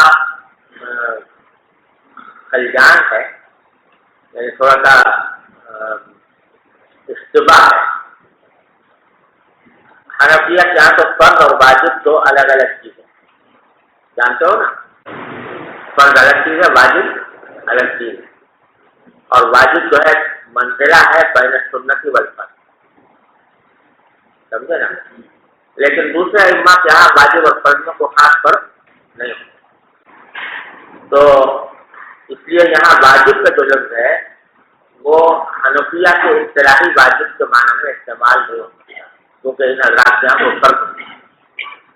لہٰذا اس کو کا مطلب کیا ہوگا، بلکہ جو ہے تشہد الاول فرض ہے. تشہد اول جو ہے وہ فرض. اگر یہ مقصود ہو تو پھر اس امام بخاری کے قول میں اور حنفیہ کے قول میں کوئی فرق نہیں، یعنی کوئی اختلاف نہیں. کوئی بھی کہتے ہیں تشہد پہلا قاعدہ جو ہے فرض، ہاں واجب ہے اپنی اصطلاح کے مطابق، جو ایک درجہ ہے فرض اور سنت کے درجے، سمجھ. تو فرض نہ ہونا اگر مطلب لیا جائے اس کا تو یہ بات حنفیہ کے مذہب کے مطابق بھی صحیح ہے کہ تشہد اول فرض نہیں. لیکن حنفیہ ساتھ ساتھ فرض کے بعد ایک اور درجہ قرار دیتے ہیں جس کو واجب کہا جاتا ہے. تو اس واسطے حنفیہ کہتے ہیں کہ تشہد اول اگر تو فرض نہیں ہے مگر واجب ہے، جس کا تقاضا کیا ہے کہ اگر کوئی شخص تشہد اول چھوڑ دے، اگر ساون چھوڑا ہے تو سجدہ سہو کرنا ہوگا، کس طرح چیز کرنی ہوگی. اور اگر عمدن چھوڑا ہے تو اس صورت میں نماز کا فریضہ تو ادا ہو جائے گا، لیکن واجب کے ترک کی وجہ سے نماز واجب الاعادہ. یہ ہے حنفیہ کا قول. اب یہاں امام بخاری نے فرض نہ ہونے پر یا استدلال اس بات سے کیا ہے کہ وہ واقعہ جو پیش آیا تھا کہ نبی کریم صلی اللہ علیہ وسلم ظہر کی رکعتیں، ظہر میں 2 رکعتوں پر بیٹھے نہیں آپ ظہر کی نماز میں، بلکہ سیدھے کھڑے ہو گئے سیدھے رکعت کے، سمجھے نا. یہاں تک کہ جب نماز جب پوری ہونے لگی تو اس وقت آپ نے سجدہ سہو کرا. تو امام بخاری استدلال کر رہے ہیں کہ اگر یہ فرض ہوتا تو اس کی تلافی سجدہ سہو سے نہ ہوتی بلکہ اعادہ کرنا ہوتا. یا تو جب آپ کھڑے ہو گئے تھے اب یاد آیا تو واپس لوٹ آتے، کیونکہ اگر کوئی شخص فرض چھوڑ دے اور پھر یاد آ جائے تو واپس لوٹنا واجب ہوتا ہے. تو واپس آپ نہیں لوٹے بلکہ آخر میں جا کر سجدہ سہو کرتے. اور یہی پہلی دلیل ہے حنفیہ کی اس کے واجب ہونے پر، کہ آپ نے سجدہ سہو فرمایا. اگر واجب نہ ہوتا تو سجدہ سہو کرنے کی ضرورت نہ ہوتی. تو معلوم ہوا فرض بھی نہیں ہے لیکن واجب، فرض تو نہیں ہے اس لیے کہ آپ نے اعادہ نہیں کیا، لیکن ساتھ میں واجب ہے، اسی واسطے اس کی تلافی آپ نے سجدہ سہو سے فرمائی. جی. وبه قال حدثنا ابو اليمان قال اخبرنا شعيب عن الزهري قال حدثني عبد الرحمن بن هرمز مولى بني عبد المطلب وقال مرة مولى ربيعة بن الحارث ان عبد الله بن بحيرة رضي الله تعالى عنه قال وهو من 1000 سنة وهو حديث لبني عبد مناف وكان من اصحاب النبي صلى الله عليه وسلم أن النبي صلى الله عليه وسلم صلى به الظهر فقام في الركعتين الأولين لم يجد فقام الناس معه حتى إذا قضى الصلاة وانتظر الناس تسليمه كبر وهو جالس فسجد سجدتين قبل أن يسلم ثم سلم. باب التشهد في الأولى. وبه قال حدثنا قتيبة قال حدثنا بكر عن جعفر بن ربيعة عن الأعرج عن عبد الله بن مالك بن بحيرة رضي الله تعالى عنه قال صلى بنا رسول الله صلى الله عليه وسلم الظهر فقام وعليه جلوس فلما كان في آخر صلاته سجد سجدتين وهو جالس. باب التشهد في الآخرة. وبه قال حدثنا أبو نعيم قال حدثنا الأعمش عن شقيق بن سلمة قال عبد الله رضي الله تعالى عنه وعنهم كنا إذا صلينا خلف النبي صلى الله عليه وسلم قلنا السلام على جبرائيل وميكائيل السلام على فلان وفلان فالتفت إلينا رسول الله صلى الله عليه وسلم فقال إن الله هو السلام فإذا صلى أحدكم فليقل التحية. رسول فرماتے ہیں کہ جب ہم نبی کریم صلی اللہ علیہ وسلم کے پیچھے نماز پڑھتے تھے تو شروع میں تحیات پوری طرح نہیں آئی تھی تو ہم اس میں بیٹھ کے کہتے ہیں السلام علیہ جبرائیل السلام علیہ میکائیل السلام علیہ فلان و فلان. تو حضور ہمارے سے متوجہ فرمایا کہ ان اللہ هو السلام. تو اللہ تعالیٰ خود سلام ہے. سمجھے نا؟ یعنی اصل میں یہ بھی ہوتا تھا کہ جہاں یہ کہتے تھے نا کہ السلام علیہ جبرائیل میکائیل کی روایت میں آتا ہے وہ بھی یہ کہتا ہے السلام علی اللہ اللہ میاں کو بھی سلام. سمجھے؟ تو اللہ حضور نے فرمایا کہ اللہ وہ سلام خود سلام ہے ان کو سلام بھیجنا جو ہے وہ اس سے کوئی معنی نہیں ہے. لہذا اب آگے رات میں تشہد کی تعلیم دی کہ تشہد کس طرح پڑھیں. جی التحيات لله الصلوات والطيبات والسلام عليك أيها النبي ورحمة الله. دیکھو الطیبات پر یا تو بحث کرو التحیات للہ والصلوات والطیبات پھر کہو السلام علیکم یا اگر ملانا ہے تو الطیبات السلام علیکم پڑھیں گے. آپ نے نہ وقت کیا اور نہ ملایا. التحيات لله الصلوات والطيبات السلام عليك أيها النبي ورحمة الله وبركاته والسلام علينا وعلى عباد الله الصالحين وبركاته السلام علينا وعلى عباد الله الصالحين. فإنكم إذا قلتموها فقد كل عبد لله صالح في السماء والأرض أشهد أن لا إله إلا الله وأشهد أن محمدا عبده ورسوله. بسم الله الرحمن الرحيم.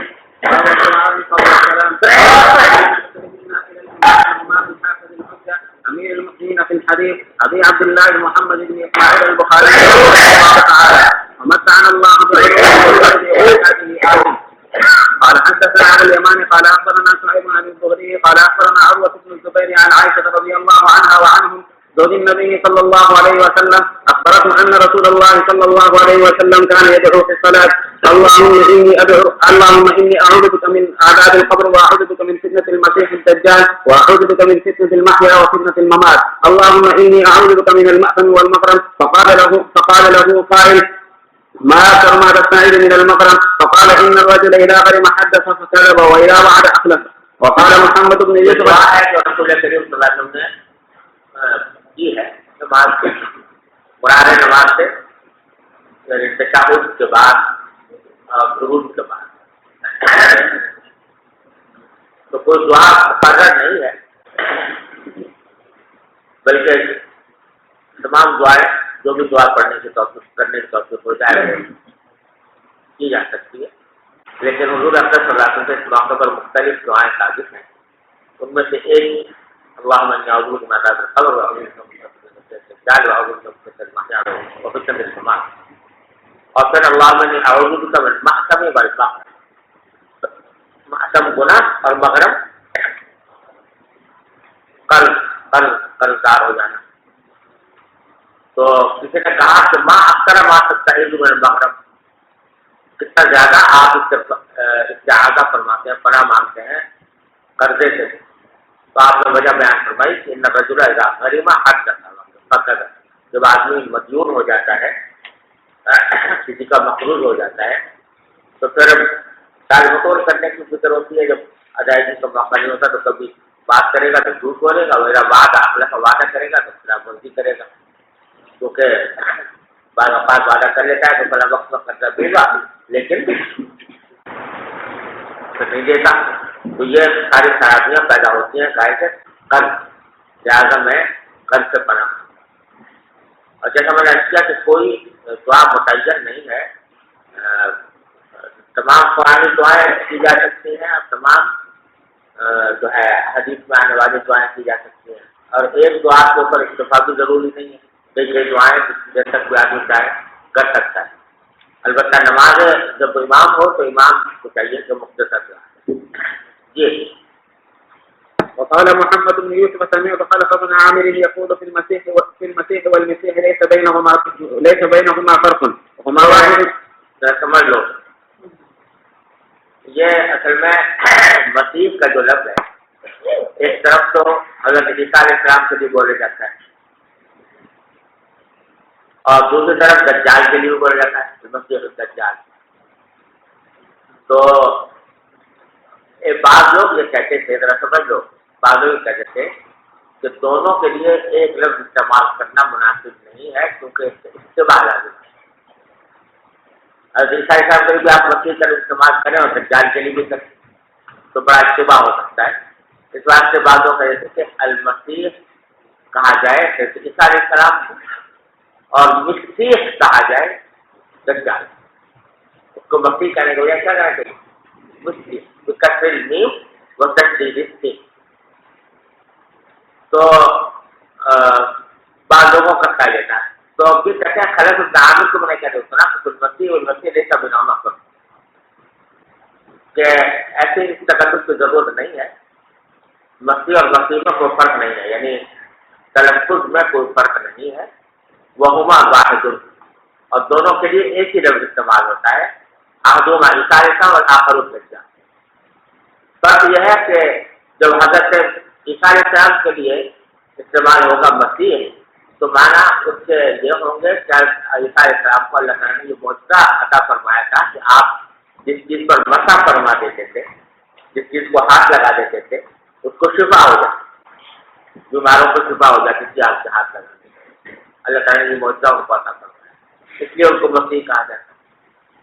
اور دجال کو جو مسیح کہا جاتا ہے اس کی وجہ یا تو یہ ہے کہ وہ ممسوح العین الجمنہ ہے، یعنی اس کی دائیں آنکھ جو ہے وہ بالکل صاف کر دی گئی ہے، ممسوح کر دی گئی ہے، صاف کر دی گئی ہے، صفاٹ کر دی گئی ہے۔ بعض لوگوں نے یہ وجہ بیان کی ہے اور بعض نے یہ بیان کی ہے کہ وہ حضرت جو ہے ان کی مسئلہ خاصیت یہ ہے کہ جس چیز پر ہاتھ لگا دیں وہ جو ہے وہ ہلاک ہو جائے یا برباد ہو جائے۔ حضرت عیسیٰ علیہ السلام کو اس چیز کو ہاتھ لگا دیں تو اسے چھپا ہو جاتی تھی، اور اس کو یہ ہے کہ اس کے ہاتھ لگانے سے بربادی ہو جاتی ہے۔ تو وجہ تسمیہ مختلف ہے لیکن نام لقب ایک ہی ہے، تو وہ اس کو مسیح کہا جاتا ہے۔ البتہ بعض لوگوں نے فرق کیا ہے، کہا کہ دجال کے لیے کیا کہنا چاہیے؟ مسیح۔ جی وعن الزهري قال أخبرني عروة بن الزبير أن عائشة رضي الله تعالى عنها وعنهم قالت سمعت رسول الله صلى الله عليه وسلم يستعيذ في صلاته من فتنة الدجال. وبه قال حدثنا قتيبة بن سعيد قال حدثنا الليث عن يزيد بن أبي حبيب عن أبي الخير عن عبد الله بن عون عن أبي بكر الصديق رضي الله عنه وعنهم أنه قال لرسول الله صلى الله عليه وسلم علمني دعاء أدعو به في صلاتي قال قل اللهم إني ظلمت نفسي ظلما كثيرا ولا يغفر الذنوب إلا أنت فاغفر لي مغفرة من عندك وارحمني إنك أنت الغفور الرحيم. باب ما يتخير من الدعاء مع التشهد وليس بواجب. أبي قال حدثنا مسدد قال حدثنا يحيى عن الأعمش قال حدثني شقيق عن عبد الله قال إذا كنا مع النبي صلى الله عليه وسلم في الصلاة قلنا السلام على الله من عباده السلام على فلان وفلان فقال النبي صلى الله عليه وسلم لا تقولوا السلام على الله فإن الله هو السلام ولكن قولوا التحيات لله والصلوات والطيبات السلام عليك أيها النبي ورحمة الله وبركاته السلام علينا وعلى عباده الله الصالحين فإنكم إذا قلتم ذلك أصاب كل عبد في السماء وبين السماء والأرض أشهد أن لا إله إلا الله وأشهد أن محمدا عبده ورسوله ثم يتخير من الدعاء أعجبه إليه ثم يتخير من الدعاء أعجبه إليه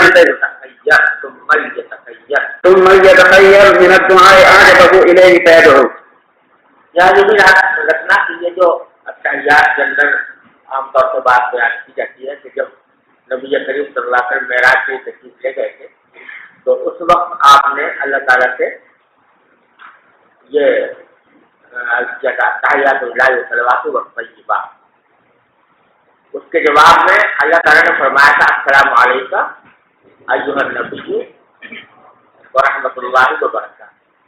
پھر حضور نے فرمایا السلام علینا وعلی عباد اللہ الصالحین. یعنی جب اللہ تعالیٰ نے سلام کی بھیجی نبی کریم صلی اللہ علیہ وسلم پر تو آپ نے کہا کہ میری امت بھی اس میں شامل ہے، اس لیے السلام علینا وعلی عباد اللہ الصالحین آپ نے فرمایا. تو اگرچہ ان الفاظ کی اصل یہ ہے، لیکن فقہاء کرام نے فرمایا کہ جب آدمی التحیات میں پڑھے تو اس میں اس کو بطور حکایت تصور نہ کرے، بلکہ یہ تصور کرے کہ میں اب اللہ کو التحیات کر رہا ہوں، اللہ التحیات صلوات و طیبات اب کہہ رہا ہوں. اور جب کہ السلام علیکم ایھا النبی ورحمۃ اللہ وبرکاتہ تو اس میں نیت کیا کرے کہ میں اب کہہ رہا ہوں نبی کریم صلی اللہ علیہ وسلم کو السلام علیکم ایھا النبی ورحمۃ اللہ وبرکاتہ. ارے سمجھو، تو اس سے معلوم ہوا کہ اگر عقیدہ فاسد نہ ہو، عقیدہ صحیح ہو، تو اس صورت میں نبی کریم صلی اللہ علیہ وسلم سے صیغہ خطاب کے ساتھ سلام دینا بھی جائز. السلام علیکم یا رسول اللہ کی نفسی جائز ہے.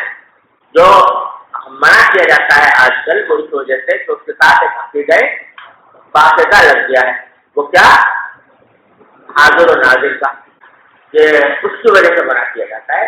ورنہ نبی کریم صلی اللہ علیہ وسلم کو ذہن میں تصور کر کے آپ کا اگر کوئی صیغہ خطاب استعمال کرے تو فی نفسی منع نہیں ہے، بلکہ ہر نماز میں ہم آرام کرتے ہیں. جی باب من لم يستنجب فهو حتى يصلى. قال ابو عبد الله رأيت الحميدي يحتج بهذا الحديث ان لا يمسح الجبهة في الصلاة. وبه قال حدثنا مسلم بن ابراهيم قال حدثنا هشام عن يحيى عن ابي سلمة قال سألت ابا سعيد الخدري رضي الله تعالى عنه فقال رأيت رسول الله صلى الله عليه وسلم يسجد في الماء والطين حتى رأيت اثر الطين في جبهته. مقبول امام کے قاعدہ اخیرہ میں دعا اور درود شریف پڑھے ہیں. مضبوط امام کے قاعدہ اخیرہ کے اندر دعا اور درود شریف پڑھے.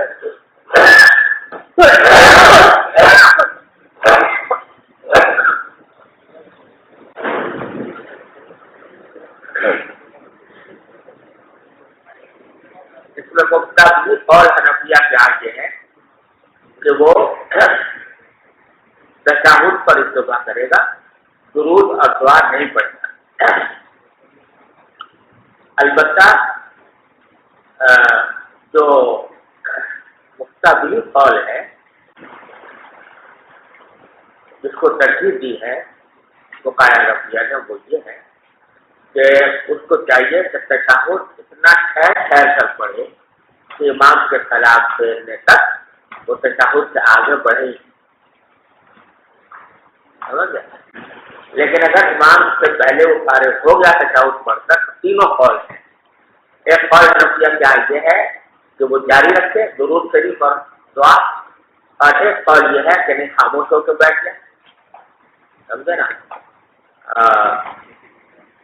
یہ دو قول ہیں، لیکن مقتدی یہ کہا گیا ہے کہ خاموش ہو.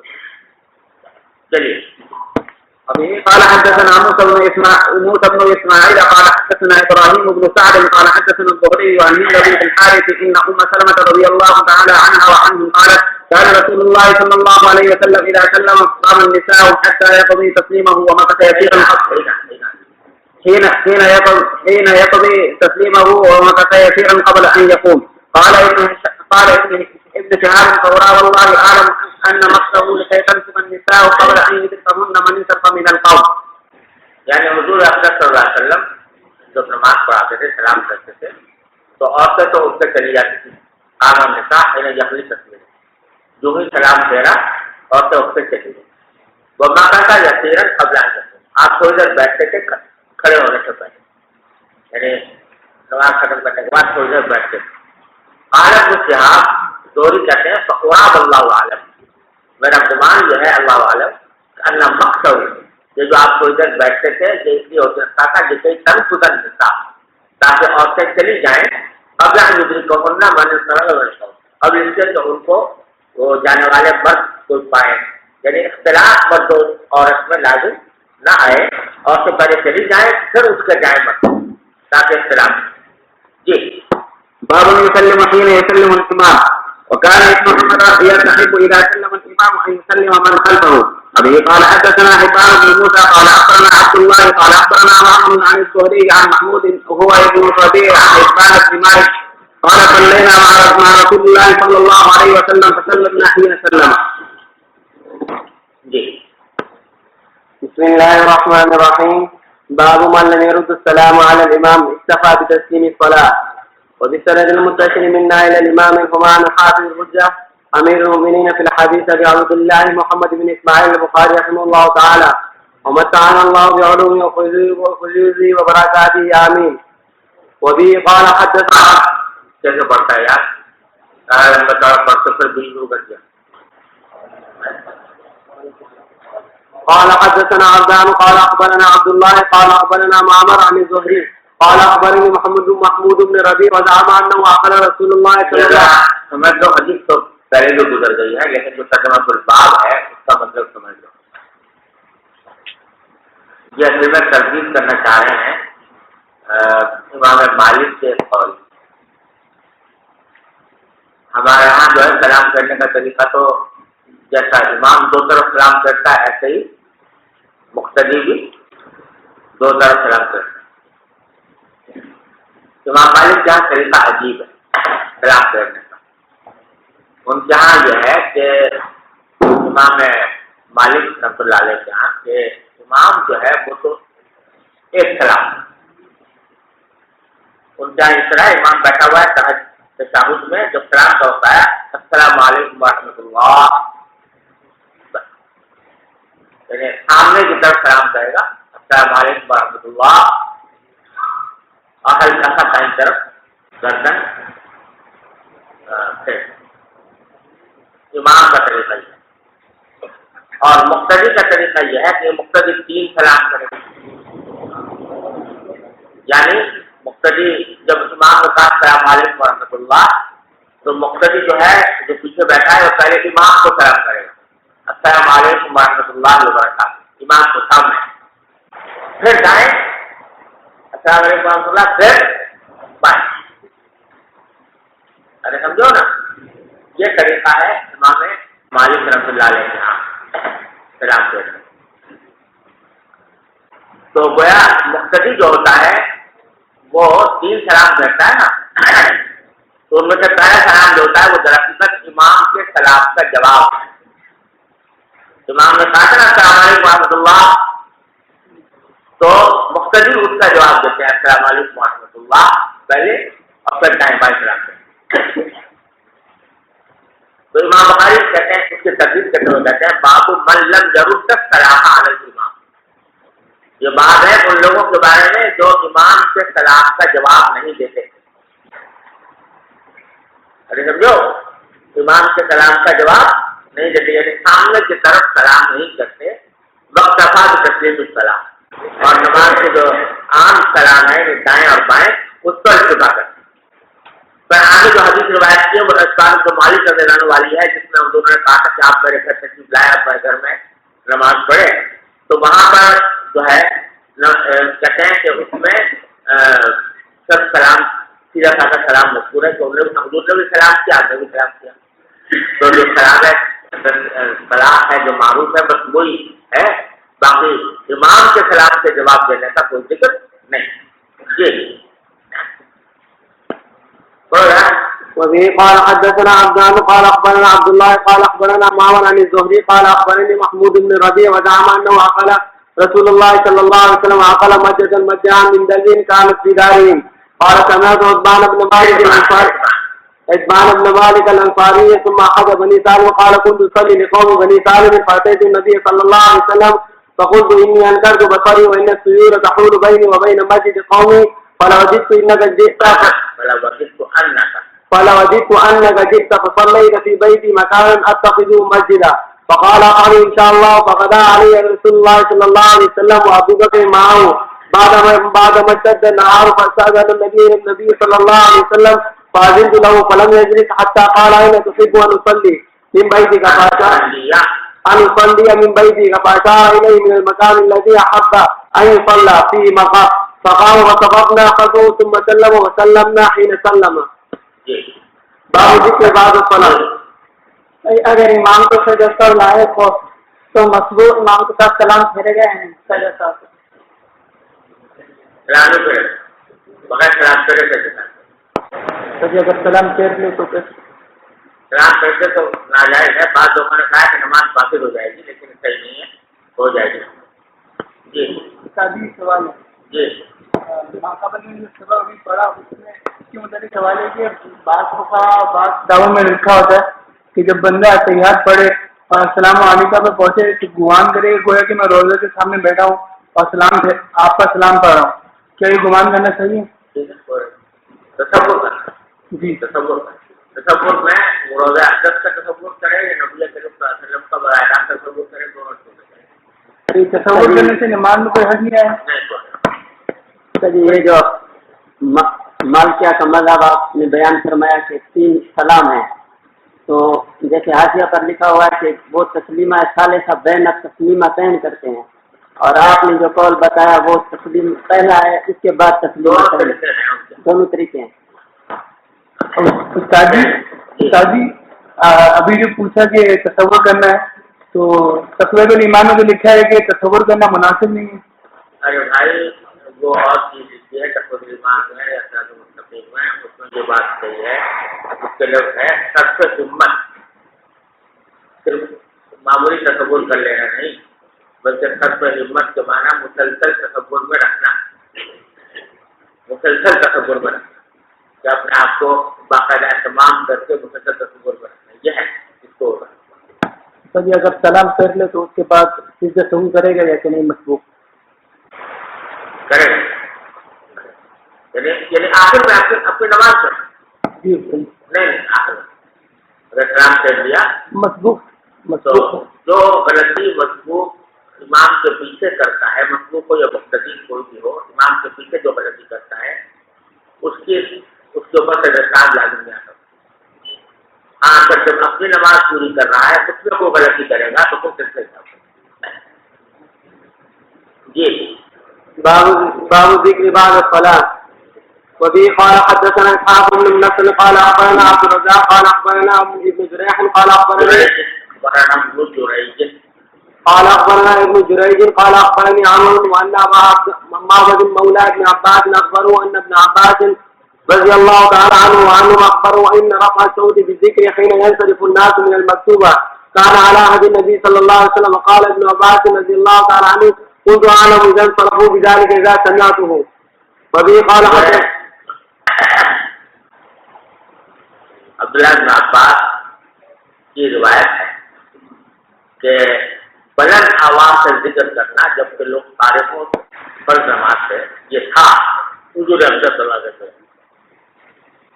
بلکہ آج عبداللہ بن عباس کہتے ہیں کن تو عالم اذا انصرفوا بذلک اذا سمعتوا, جو میں پہچانتا تھا اس وقت کو جس وقت میں سے امام جماعت سے فارغ ہوتے تھے لوگ جب نہ وہ تکبیر کی آواز سنتا تھا. یعنی صحابہ کرام, اس کا حاصل یہ ہے کہ صحابہ کرام نماز کے بعد بلند آواز سے ذکر کیا کرتے تھے. سمجھے بھائیو؟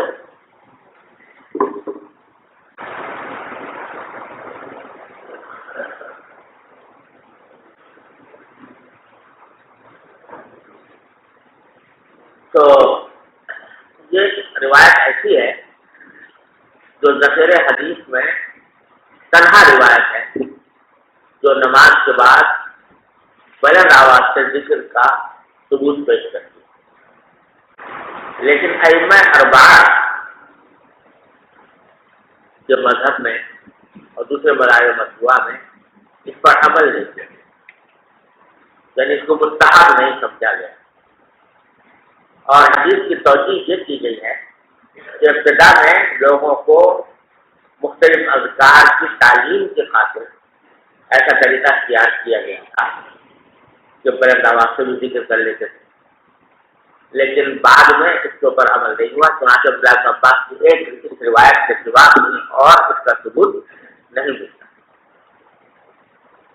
اصل حکم یہ ہے کہ ذکر جو ہے سرن بھی جائز ہے، جہرن بھی جائز ہے، اگر کہ باجماع اخفاء کے ساتھ کرنا افضل ہے۔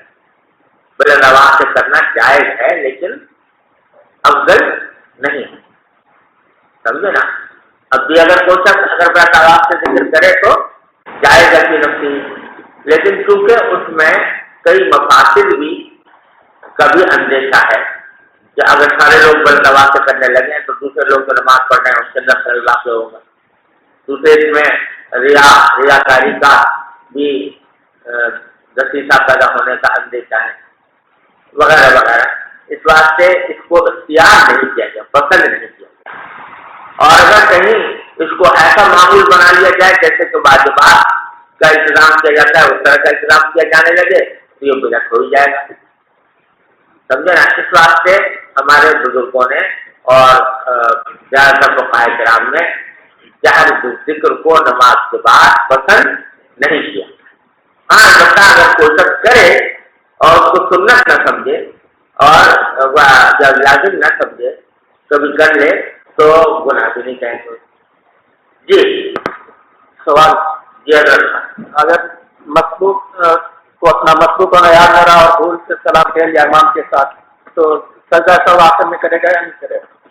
اس میں یہ ہے کہ اگر امام کے ساتھ ساتھ سلام کہہ رہا ہے تو سجدہ واجب نہیں، امام جس سلام کر رہا تھا اسی وقت مطلوب میں بھی سلام کہہ رہا تو سجدہ واجب نہیں، لیکن اگر امام سلام چھوڑ چکا تھا اس کے بعد سلام کہہ رہا یعنی امام سے متاثر ہو گیا سلام کرنے میں تو سجدہ واجب۔ چلیے وبه قال حدثنا علي قال حدثنا سفيان قال حدثنا عمرو قال اخبرني ابو معبد يعني عن ابن عباس رضي الله تعالى عنه قال كنت عارف عن صلاه النبي صلى الله عليه وسلم بالتكبير قال علي حدثنا سفيان عن عمرو وقال كان ابو معبد حدث موالي ابن عباس قال علي واسمه نافع قال حدثنا محمد بن ابي بكر قال حدثنا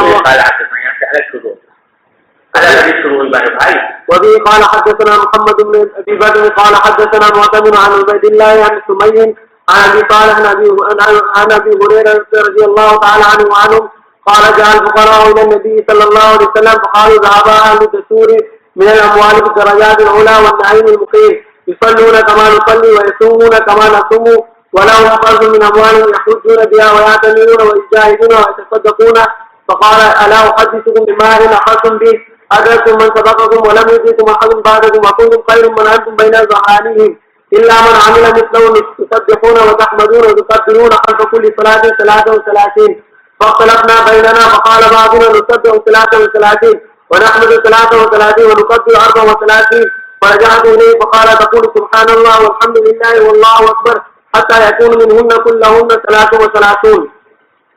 اگر ابو ہریرہ فرماتے ہیں تو فقراء آئے حضور اکرم صلی اللہ علیہ وسلم کی خدمت میں اور آ کر کہا کہ ذهب اهل الدثور من الاموال بالدرجات العلی والنعیم المقیم، جو لوگ بڑے زیادہ مالدار ہیں، دثور کہتے ہیں دولت، تو مال دولت کے جو لوگ مالک ہیں وہ لے گئے ہیں اونچے اونچے درجے اور ہمیشہ پائیدار رہنے والی نعمتیں، کیوں؟ اس لیے جو سلون کما مسلی، نماز تو ایسی پڑھتے ہیں کہ ہم پڑھتے ہیں، وہ یصومون کما نصوم، روزے ایسے رکھتے ہیں کہ ہم رکھتے ہیں، وَلَهُمْ فَضْلٌ مِّنْ أَمْوَالِهِمْ، اور ان کے پاس اموال زیادہ ہیں، یحجون بها وَيَعْتَمِرُونَ، جس سے حج بھی کرتے ہیں، عمرہ بھی کرتے ہیں، وَيُجَاهِدُونَ، جہاد بھی کرتے ہیں، وَيَتَصَدَّقُونَ، اور صدقے بھی کرتے ہیں۔ ہم یہ کام کر نہیں سکتے کیونکہ ہمارے پاس پیسے نہیں، لہٰذا ان کے اعمال زیادہ ہو گئے تو سارے درجات تو وہ لے گئے، ہمارے پاس تو کچھ بھی نہ بچے۔